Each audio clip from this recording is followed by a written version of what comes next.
Assalamualaikum warahmatullahi wabarakatuh.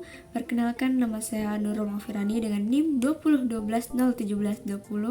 Saya dari Program Studi Pendidikan Agama Islam Fakultas Tarbiyah dan Keguruan Universitas Islam Negeri Sultan Taha Saifuddin Jambi dari lokal Painamdi. Baiklah, saya di sini akan menyelesaikan tugas ujian tengah semester saya di mata kuliah Usul Fiqh dengan dosen pengampu Ibu Rina Juliana MPDI. Pembahasan pada kali ini yaitu tentang lafaz, atau kalau kita terjemahkan tentang ungkapan yang ada dalam Al-Quran dan hadis. Ungkapan ini bisa kata dan juga bisa kalimat. Yang penting dalam Al-Quran dan hadis. Ternyata di dalam Al-Quran dan hadis itu terdapat lafaz-lafaz baik yang jelas artinya maupun yang tidak jelas artinya. Nah, pembahasan pada kali ini kita akan membahas tentang lafaz dari segi kejelasan artinya. Mari kita simak dengan baik penjelasan pada kesempatan kali ini.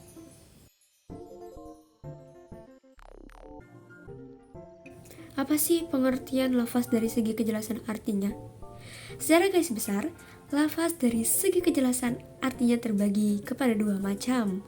Pertama, lafaz yang telah terang artinya dan jelas penunjukannya terhadap makna yang dimaksud, sehingga atas dasar kejelasan itu beban hukum dapat ditetapkan tanpa memerlukan penjelasan dari luar. Kedua, lafaz yang belum terang artinya dan belum jelas penunjukannya terhadap makna yang dimaksud, kecuali dengan penjelasan dari luar lafaz itu. Adapun macam-macam tingkatan lafaz dari segi kejelasan artinya. Menurut Amir Syarifuddin di dalam bukunya berjudul Usul Fiqh Jilid 2, ulama usul berbeda pendapat dalam hal pembedaan tingkat antara zahir dan nas. Yang pertama, di kalangan ulama Hanafiyah membedakan antara tingkatan zahir dan nas. Kedua, sebagian ulama Malikiyah, Syafi'iyah, dan Hanabilah tidak membedakan antara tingkatan nas dan zahir. Keduanya dipandang dalam kekuatan yang sama. Ketiga, sebagian ulama Malikiyah dan Syafi'iyah membedakan keduanya, yaitu nas adalah tidak mengandung kemungkinan-kemungkinan dalam penunjukannya, sedangkan zahir dalam penunjukan terhadap artinya mengandung beberapa kemungkinan.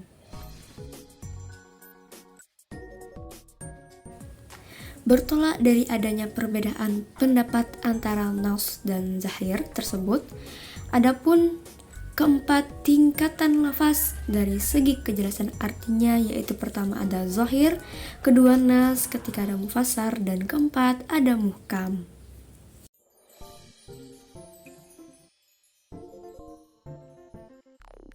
Nah, pada pembahasan kali ini saya menjelaskan tentang zahir.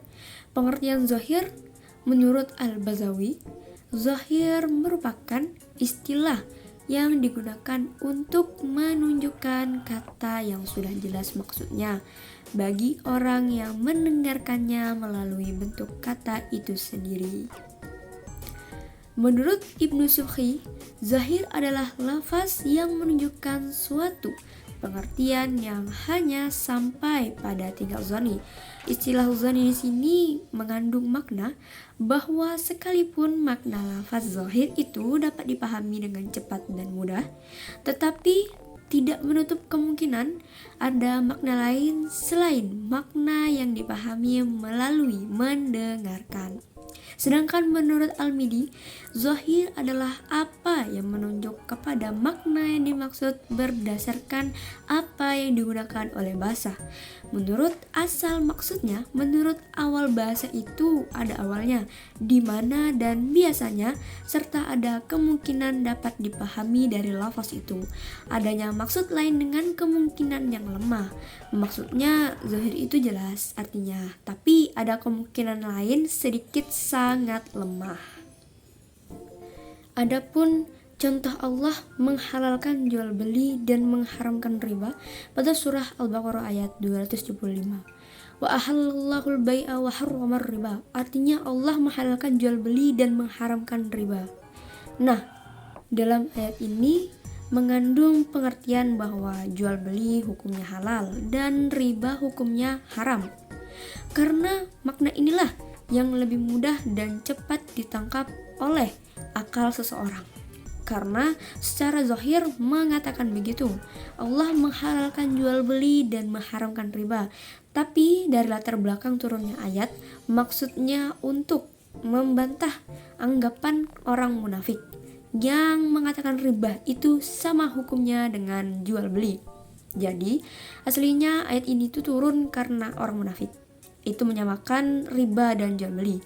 Nah, maka Allah membantah pernyataan orang-orang munafik tersebut dengan menurunkan ayat surah Al-Baqarah 275 ini. Maka aslinya ayat ini untuk membantah si orang-orang munafik tersebut. Akan tetapi secara zahir artinya adalah hukum dari jual beli boleh atau halal dan hukumnya riba adalah haram.